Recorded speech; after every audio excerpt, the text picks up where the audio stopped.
साहूकार और साहूकारनी रहते थे। उनके कोई संतान नहीं थी, जिस वजह से वो दुखी रहते थे। एक दिन साहूकार सुबह सुबह घर से बाहर जाने लगा तो सामने एक किसान खेत में दाना डालने जा रहा था। साहूकार को देखते ही वो किसान वापस लौट गया और बोला, आज तो अच्छा शगुन नहीं हुआ, पता नहीं दिन कैसा बीतेगा। साहूकार ने उसकी बात सुन ली और उदास मन से घर वापस लौट आया और साहूकारनी को सारी बात बताई। तो साहूकारनी बोली, हाँ, आज आंगन में एक चिड़िया आई थी और बोली, इस घर में बच्चे नहीं हैं, दाना कहाँ से मिलेगा। ऐसा कहकर वो उड़ गई।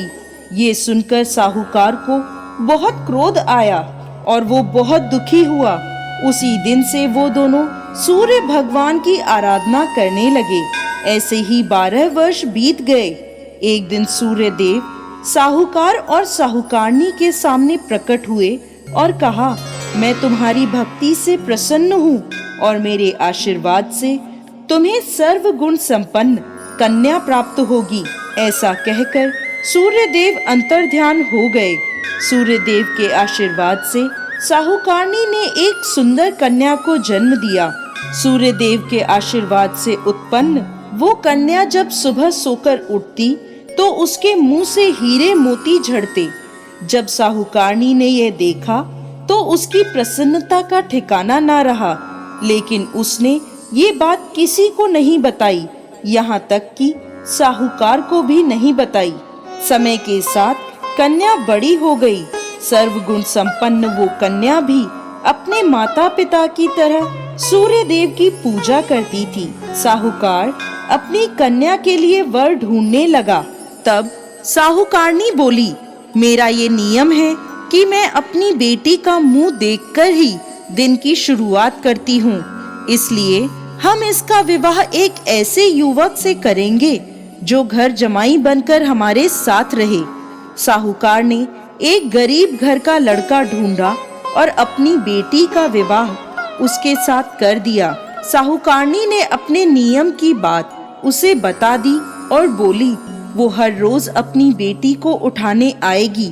लड़का बोला, ठीक है, लेकिन साहूकारनी का रोज रोज जाना लड़के को बुरा लगने लगा।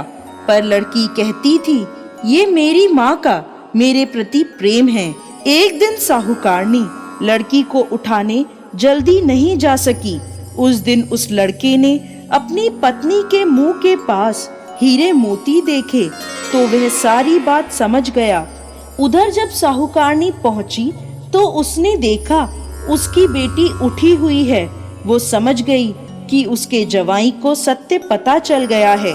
साहूकारनी ने लालच में आकर अपने जवाई को मरवा दिया और उसका सिर कटवाकर अपने पास रख लिया। उधर सूर्यदेव ने सोचा, मेरे द्वारा दी गई कन्या के पति को मार दिया, मुझे उसकी रक्षा करनी चाहिए। सूर्यदेव ब्राह्मण का रूप लेकर साहूकारनी के पास आए और कहा कि यदि मुझे सर नहीं दिया तो मैं यह राज सबको बता दूंगा। और भिक्षा में जवाई का सिर ले गए और वो सिर जोड़कर अमृत का छींटा दिया। वो जीवित हो गया। उधर लड़की ने रविवार का व्रत रखा था। वो कहानी सुन पति का इंतजार कर रही थी।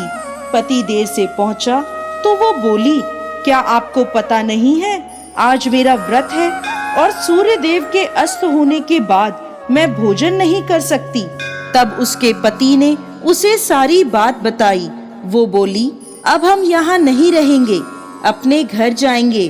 उसकी माँ बहुत पछताई, पर वो माँ की एक ना मानी और बोली, माँ, अब तुम्हारी सजा यही है कि मैं तुम्हारे साथ नहीं रहूंगी।